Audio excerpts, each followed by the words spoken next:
شیطان الرجیم بسم اللہ الرحمن الرحیم۔ روحیت ہلال کے سلسلے میں کافی ملک میں ہنگامہ مچا ہوا ہے، اور یہ مشہور کیا جا رہا ہے کہ آیت العظمہ سید علی سیستانی مدظ اللہ کا کوئی فتویٰ آیا ہے کہ ہندوستان میں عید ہے، تو ایسا کوئی فتویٰ ان کا نہیں ہے، اور یہ بالکل غلط مشہور کیا جا رہا ہے۔ اور ان کا جو فتویٰ آیا ہے، فتویٰ بھی نہیں ہے بلکہ ان کا اعلان ہے خالی، اور اس میں اعلان ان کا یہ ہے عربی میں، جس پہ انہوں نے فرمایا ہے کہ صرف عراق اور منطقہ عراق میں جو ہے عید ثابت ہے، اس کے علاوہ کسی اور ملک کا کوئی نام انہوں نے اپنے اعلان میں نہیں دیا، فتویٰ نہیں ہے، اعلان میں نہیں دیا ہے۔ لیکن یہاں کچھ حضرات جو اپنے کو وکیل بتاتے ہیں، انہی نے کہا کہ صاحب وہ جو ہے میری گفتگو ہو گئی ہے اور میرے پاس ثبوت موجود ہے کہ ہندوستان میں شامل ہے، جس میں احمد علی عابدی صاحب قبلہ ہیں، اسے کئی مرتبہ لوگوں نے یہاں سے بھی فون کیا گیا کہ آپ پاس جو تحریری ثبوت ہے آپ کو پیش کریں تاکہ ہم عوام کے سامنے دکھائیں، لیکن انہوں نے کوئی تحریری ثبوت پیش نہیں کیا، صرف زبانی طور پر کہہ رہے ہیں کہ سیستانی صاحب نے ہندوستان کو بھی شامل کیا، لیکن کہیں بھی آیت اللہ سیستانی نے کہیں بھی ہندوستان کو شامل نہیں کیا ہے۔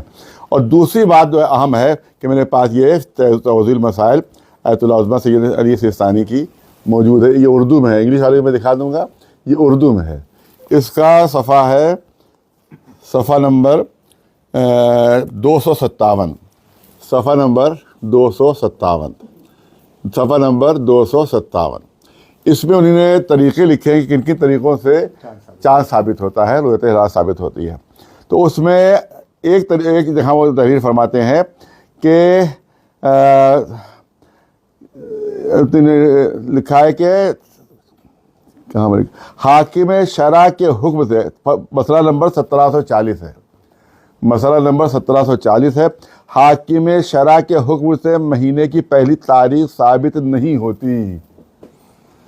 حاکم شرع کے حکم سے یعنی مرجع کے حکم سے، مجتہد کے حکم سے مہینے کی پہلی تاریخ ثابت نہیں ہوتی، یعنی چاند کا اعلان ان کے کہنے سے ثابت نہیں ہوگا، یہ ان کا یہ فتویٰ ہے، کیونکہ توحید المسائل میں ہے، اس کو فتویٰ ہم کہیں گے۔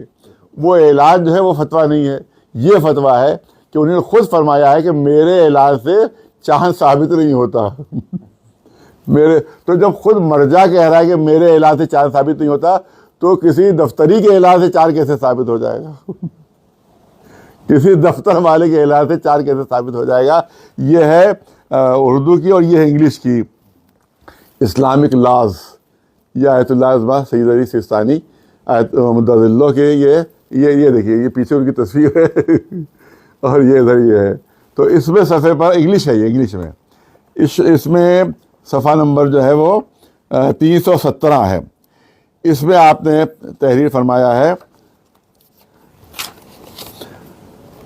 316 ہے، صفحہ نمبر 316 ہے، The first day of any month will not be proved by the verdict of a مجتہد۔ مجتہد کے حکم سے مہینے کی پہلی تاریخ ثابت نہیں ہوتی۔ مہینے کی پہلی تاریخ، جب عام مہینوں کی پہلی تاریخ ثابت نہیں ہوتی تو اس کا مطلب ہے کہ عید کی بھی پہلی تاریخ مجتہد کے، حاکم شرع کے، مرجع کے حکم سے ثابت نہیں ہوتی۔ اس میں یہ ہے کہ خود دیکھے یا دو آدمی گواہ دیں، عادل گواہ ہوں، یہ چاروں بتائیں۔ ہاں، یہ اس میں ہم بتا دیتے ہیں، مہینے کی پہلی تاریخ مندرجہ چیزوں سے ثابت ہوتی ہے۔ وہ لکھ رہے ہیں آیت اللہ عظمہ سیستانی مدظ اللہ لکھ رہے ہیں کہ مہینے کی پہلی تاریخ مندرجہ ذیل 4 طریقوں سے ثابت ہوتی ہے۔ خود انسان خود چاند دیکھے، نمبر 1۔ نمبر 2، ایک ایسا گروہ جس کے کہنے پر یقینی اطمینان ہو جائے، یہ کہے کہ ہم نے چاند دیکھا ہے، اور اس طرح ہر وہ چیز جس کی بدولت یقینی اطمینان ہو جائے کہ چاند ہوا ہے۔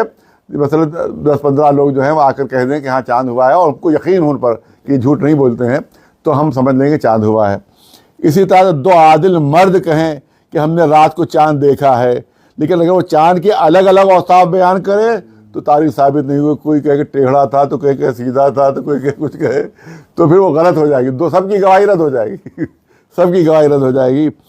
تو لیکن 2 عادل آدمیوں کے علاوہ کوئی دوسرا چاند دیکھنا، اگر لوگ دیکھیں، 2 آدمی آئے کہ ہم نے دیکھا اور 2 آدمی دوسرے عادل آئے کہ ہم نے نہیں دیکھا، تو وہ ختم ہو جائے گا، پچھلی گواہی ختم ہو جائے گی۔ اگر 2 آدھا کر کہہ دیں کہ ہم نے نہیں دیکھا، نہیں ہوا چاند، تو وہ عدالت ختم ہو جائے گی۔ تو ہاں اس کا ایسے ہے کہ 2 آدمی گواہی سے بھی مہینے کی پہلی تاریخ ثابت نہیں ہوگی اگر اس کے مخالف گواہ بھی کھڑے ہو گئے. اسی طرح سے اگر شعبان کی پہلی تاریخ سے 30 دن گزر جائیں تب ماہ مبارک رمضان کی پہلی تاریخ ثابت ہو جائے گی, اور رمضان مبارک کی پہلی تاریخ سے 30 دن گزر جائیں تب وہ شوال کی پہلی تاریخ ثابت ہوگی. اس کے بعد اب کل 30 دن گزریں گے وہ. اس کا مطلب ہے کہ اس لحاظ سے, اس فتوے کے لحاظ سے پرسوں عید ہونا چاہیے. اگر چاند نہ دکھائے تب, اگر چاند دکھائی دے گا 29 کا تو پھر وہ کل عید رہے گی. منجموں کی پیشین گوئی سے مہینے کی پہلی تاریخ ثابت نہیں ہوتی, یا اگر یقین و اطمینان ہو جائے تب جو انسان جو اس پر عمل کر سکتا ہے. حاکم شرع کے حکم سے مہینے کی پہلی تاریخ ثابت نہیں ہوتی, یہ وہ تحریر فرما رہے ہیں. تو پھر اب سوال یہ ہوتا ہے کہ جب خود حاکم شرع کے حکم سے ثابت نہیں ہوتی تو جو ہندوستان میں بیٹھا ان کا نمائندہ ہے اس کے حکم سے کیسے تاریخ ثابت ہو جائے گی. لہذا ہم لوگ ہمیشہ بہار کو بنیاد بنایا ہم نے, اور جب بہار کو بنیاد بنایا تو بہار تمام علماء کا ہمارے پاس آ گیا ہے کہ وہاں چاند نہیں ہوا, نہیں دیکھا گیا. لہذا چاند کیونکہ ثابت نہیں ہے ہندوستان میں, لہذا پرسوں 11 ہی کو انشاءاللہ عید منائی جائے گی. اور آیت اللہ سستانی صاحب کی طرف غلط منسوب کیا جا رہا ہے, لہذا آپ لوگ 11 تاریخ کو عید انشاءاللہ منائیں گے. اسد رضا صاحب نے جناب بہار سے کہہ دیا ہے کہ کل نہیں ہے بلکہ وہ 11 کو ہے, وہ ہے امام جمعہ وہاں کے. اور اسی صورت سے جھارکھنڈ سے بھی انکار ہوا. دیکھیے کارگل کا مسئلہ یہ ہے کہ اس سے پہلے بھی ایک ایرانی وفد وہاں گیا تھا, کیونکہ ہمیشہ وہاں 29 کا چاند زیادہ تر لوگ دیکھ لیتے ہیں. تو جب وہاں گیا وفد تو معلوم ہوا کہ وہاں ایک خاندان ہے, اسپیشل خاندان ہے, اور اسی کے لوگ صرف چاند دیکھ پاتے ہیں. ان کا عقیدہ یہ کہ ان کے علاوہ کوئی چاند دیکھ ہی نہیں سکتا.